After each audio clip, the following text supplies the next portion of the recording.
Hello and welcome to Midweek Wardy's Waffle. I'm afraid this one's going to be a bit more sombre than normal because I've just spent 2 hours in the office watching television. Well, it's not nice television because it's the budget, and they have gone and done it. They have gone and done exactly as we thought they might do, and the agricultural property relief and inheritance tax is all changed. And at the minute what they've said is, well, not at the minute, this is what's happening, the first £1 million is tax-free, and then after that it's 20%. Well, the thing is, £1 million in farming doesn't get you an awful lot. It might get you a decent house and a few pony paddocks, a bit of allotment, a few acres, 40 acres, 20 acres, and that's it.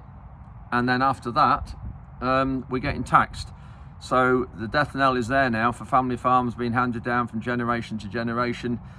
And I just can't believe they've set the bar so low at £1 million. £1 million, yes, cash in your pocket's a lot of money, but in asset terms on a farm, it's nothing. You know, a combine costs £700,000, and as I've just said, what you get for £1 million with a house and maybe a few acres. I just can't believe they've set it so low. It just shows the government are so, or the Labour Party as well, they are so naive, and they're so lacking in knowledge of the countryside and farming. And doing this really has just made it now impossible for the next 5 years, that is, to hand down to the next generation. And I suppose that will be another way, if we all look after ourselves and make sure, well, not make sure, because if you get run over by a bus, you can't stop that, but for the next 5 years, this shower of absolute rubbish hopefully will be gone, and the Conservatives will reverse all the damage they've done. And what really gets to me is, though, the one thing, I've made quite a few notes here actually from the budget, so I'll put my glasses on to read this. They keep on about working people, and that's one thing that Starmer kept saying about working people. Well, farmers are working people, and they said at the start of this budget they've been given a mandate to restore stability and bring changes to our country. Well, crikey, they certainly brought changes, but restore stability, they've done the absolute opposite. And they said changes must be felt. Well, they're certainly going to be doing that. There is no doubt about that. And she went through, started off by going through dates when apparently Labour have rebuilt the country after the government. Well, I mean, I suppose you could say it needed rebuilding after the Labour governments had finished.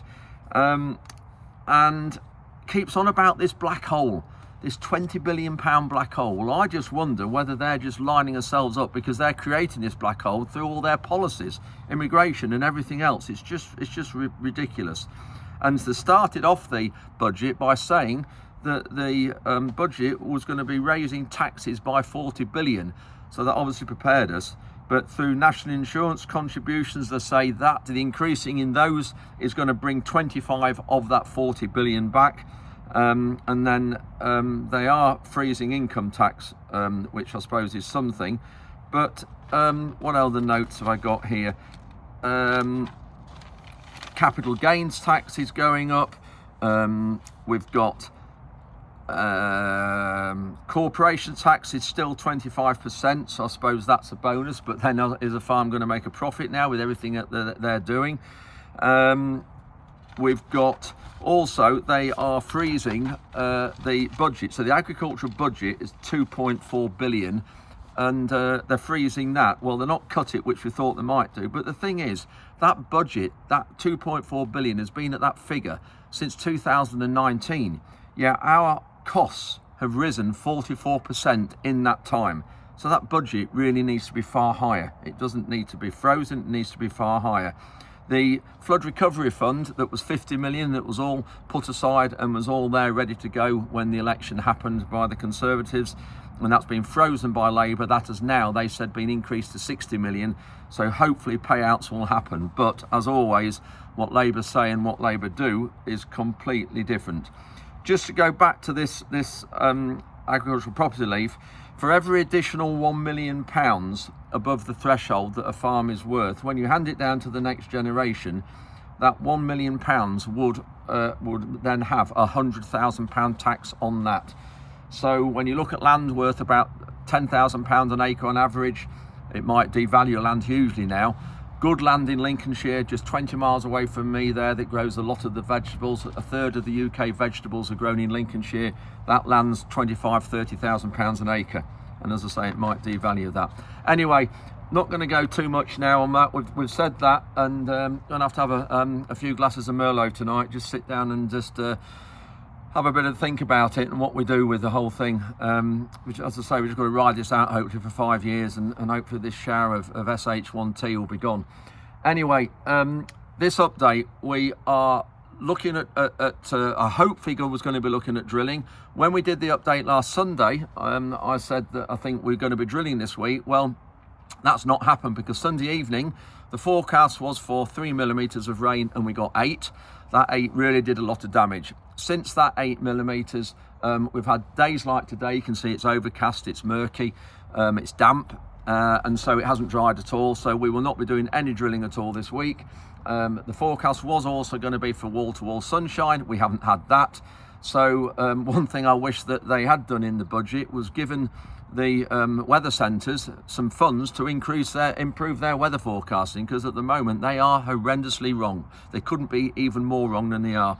So we haven't done any drilling, and we won't be doing any now for the next week. We need some serious sunshine, which it says we're going to get, but we don't. So in this update, we're looking at soloing. We've got some good footage of Tom soloing. Then for next year's sugar beet land, we have got we finish off loading sugar beet. Those of you who saw the video last week, we loaded some sugar beet with an excavator. We finished off that on Monday morning. We have had 53 loads coming off a 20 off about 51 acres, 52 acres, which is okay considering it wasn't drilled till May the 9th, which was late. So we're looking at the sugar beet loading. Also, the tractor and trailer behind me, you can see we're delivering soil to the local poultry farm just across the way, and we'll have more from that in this update. And also looking at the sugar beet in the ground and talking about the farm roads and the concrete beet pads that the sugar beet's going on. So a bit of a general update around the farm, but yeah, I'm afraid, apologise for this long intro, 8-9 minute intro, but I think it's really important to get our perspective and our views across regarding everything. And as I said, besides the agricultural property relief, we've got national insurance as well is going up. We've got to pay more for that as well. So not good news for farming with the budget, I'm afraid. And I think we just need more. We've got to do more things now. We can't just be nice with the politicians. Seeing the politicians in government, in Parliament, sat there or stood there with their NFU wheat sheaf pin badge on, that doesn't cut a mustard with me anymore now, supporting British agriculture. We need to be far more tough with government now. We can't be all nice with these people, because they really are damaging the industry and damaging food production, food supply. And really as well, what they're doing, they're just encouraging to stop producing food, encouraging food imports, which are grown with products and to methods that are banned here. So the food will come into this country inferior to the food we produce here, which puts further pressure on the NHS. And they keep bleating on about the NHS, which massively important the NHS is. We all use it, but it will put pressure on NHS because we've got inferior food coming into this country. Anyway, I'm not going to go on anymore now. Thanks ever so much for listening to this rambling intro. Apologise if it's not what you wanted, but thanks very much for watching this. On to the farm update for the last few days, and if you make it to the end, thank you very much. We'll see you then.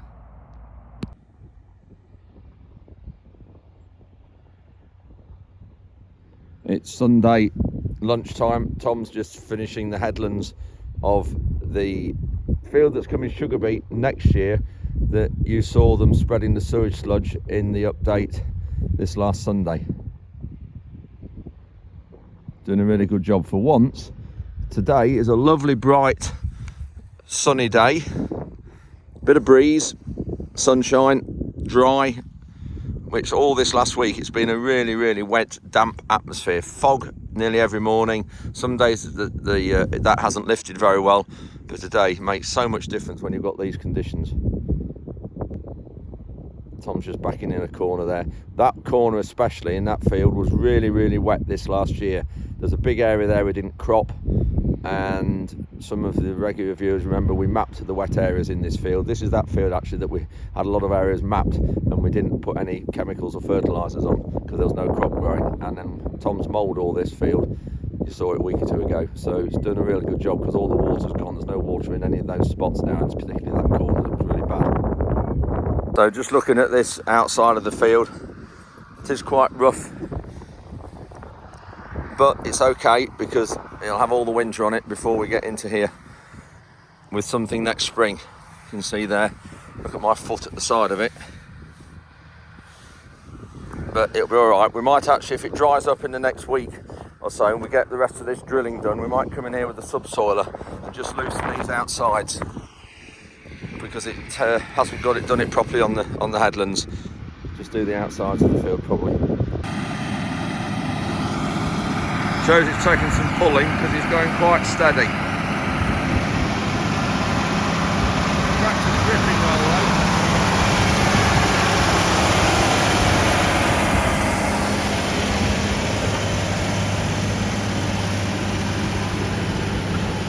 There's the legs loosening it today.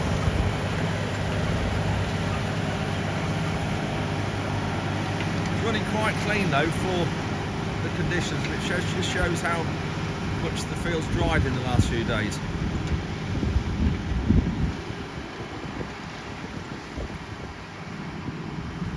You can see the mould draining lines from when Tom did this a couple of weeks ago. It had done the power of good in this field, and then just up here is where he's dragged it to let the water through just after he moulded it. We've had all that rain since, and look how much drier it looks. Look at its lighter colour, it's looking much better.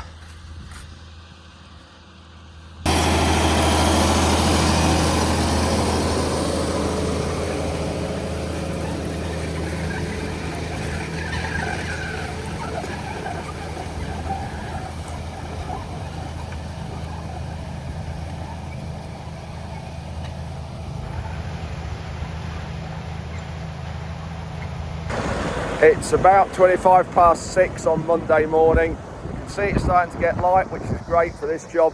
And I forgot the clocks were going backwards when I posted the last video. Anyway, it didn't cause any dramas, but much better, lighter in the mornings, but not for long. We've already had one load leave this morning, and there is only a part load left here of sugar beet. And this is all going into Newark factory, which is about 11 or 12 miles away from here. So it'll be good to get this away, and I think that'll be about 52 loads altogether. A little bit disappointing, but considering the beet wasn't planted until May the 9th, I think it's acceptable really. It didn't have a very long growing season. So we'll have a look here and then get this all cleaned up. But we've had 7.8 millimetres of rain overnight, which hasn't done any favours at all, because we were hoping to get 3 fields drilled with wheat over the next few days. So we're going to have to wait now towards the end of the week, but it does talk of fine weather now for the next week. I hope that's right. Anyway, we'll see. I'm going to help Barry clean up now. We've got a lot of cleaning up to do inside of the hopper to clean out and everything. So that's it. The last lorry's gone a bit ago. We've just cleaned the cleaner down and got all the loose soil off the axle and the frame and everywhere. And oh, didn't realise that. There's some beet there. Didn't see that earlier. Must have come off one of the sheets. Oh well, we'll take that round to the other heap for when we lift the beet in the other field. Barry's looking out. Folded the hopper underneath, ready for transport. Not the hopper, the elevator.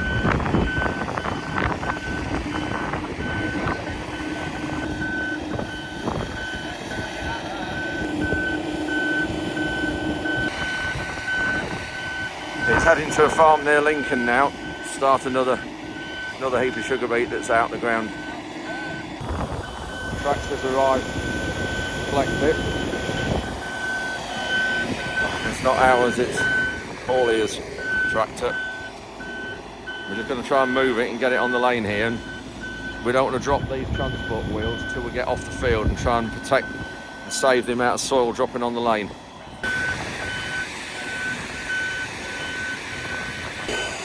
That's it, we're nearly there.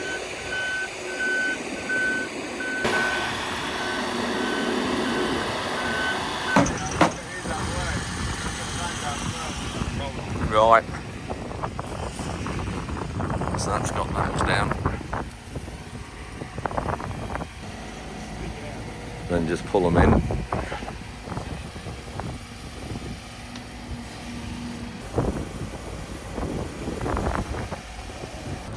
We're starting to move some of the soil that's on the beet pads from when we extended the pond, which is just through there, back of the house and the farm.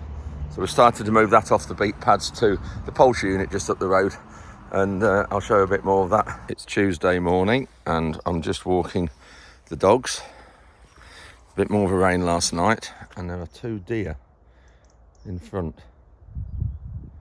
See how long they take to spot us. Nala, come here. Good girl. There, they're gone.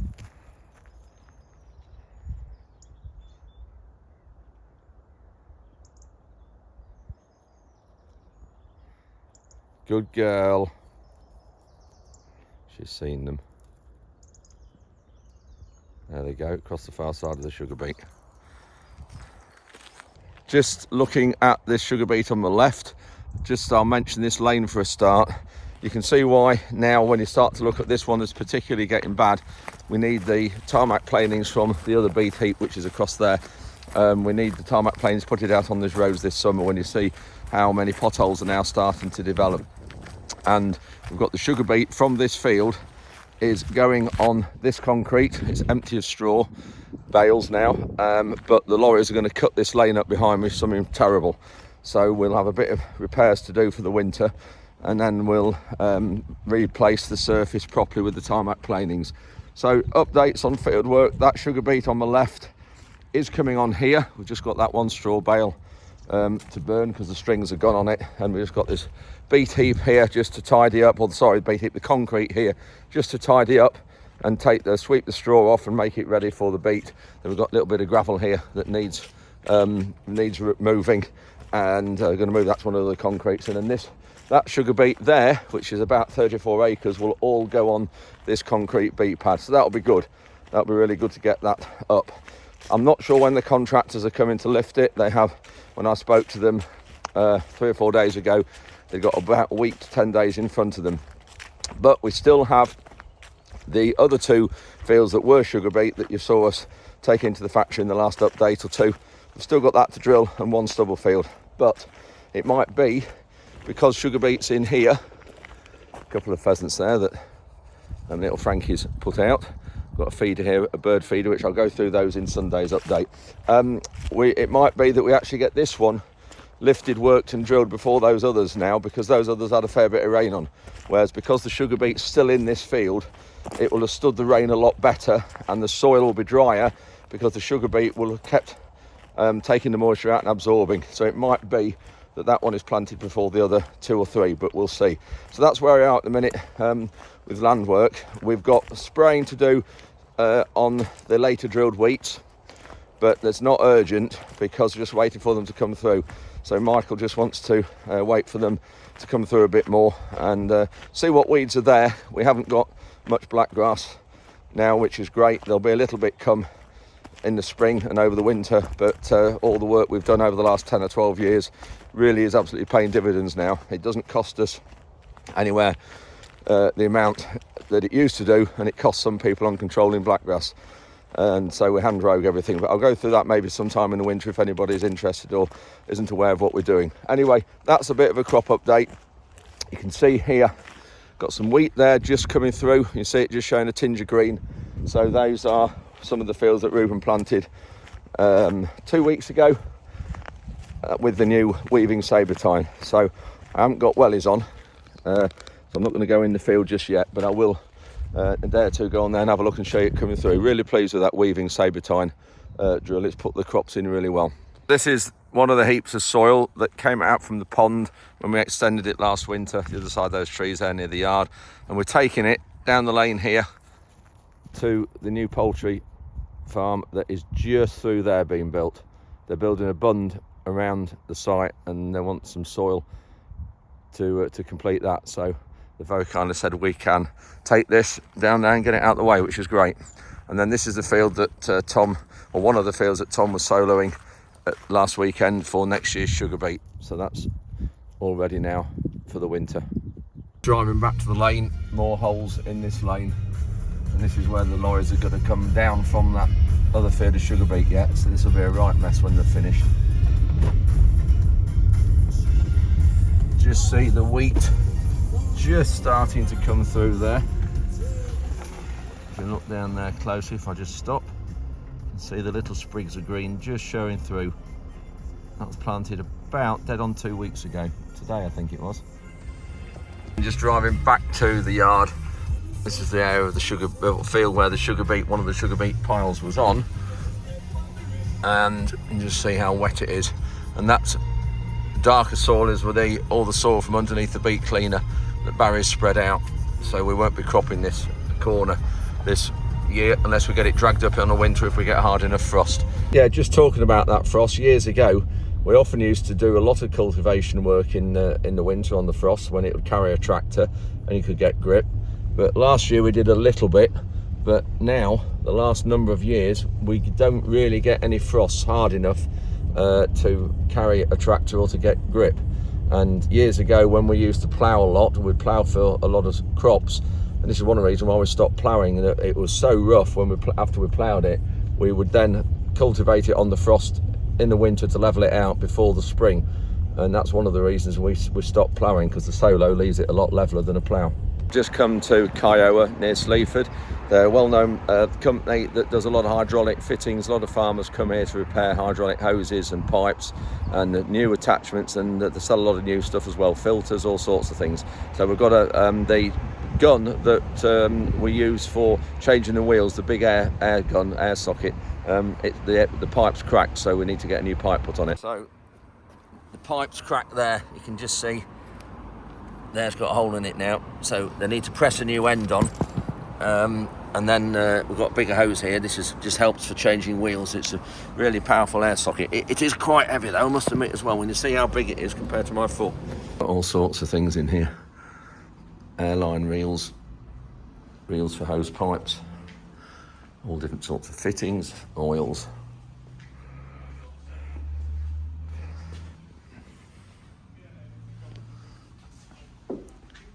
And workwear as well. I'm just sat having a coffee and a bag of crisps while they do the hydraulic pipe. Just spotted a little map and just showing you where they are. They're not only here at Sleaford, they've got 3 other centres as well: Teesside, Newcastle, Glasgow and Aberdeen. Sorry, 4 other centres. And this is what they do: hose, hydraulics, hose reels, pneumatics, plastic fabrication, do a lot of that. AD biogas, site services and training.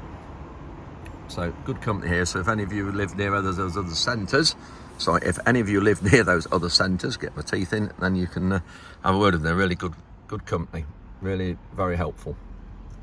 So we've got the dual wheels off the Puma, so we're now putting the Puma on this contract tipper, and I'm borrowing a trailer to go on the fast track.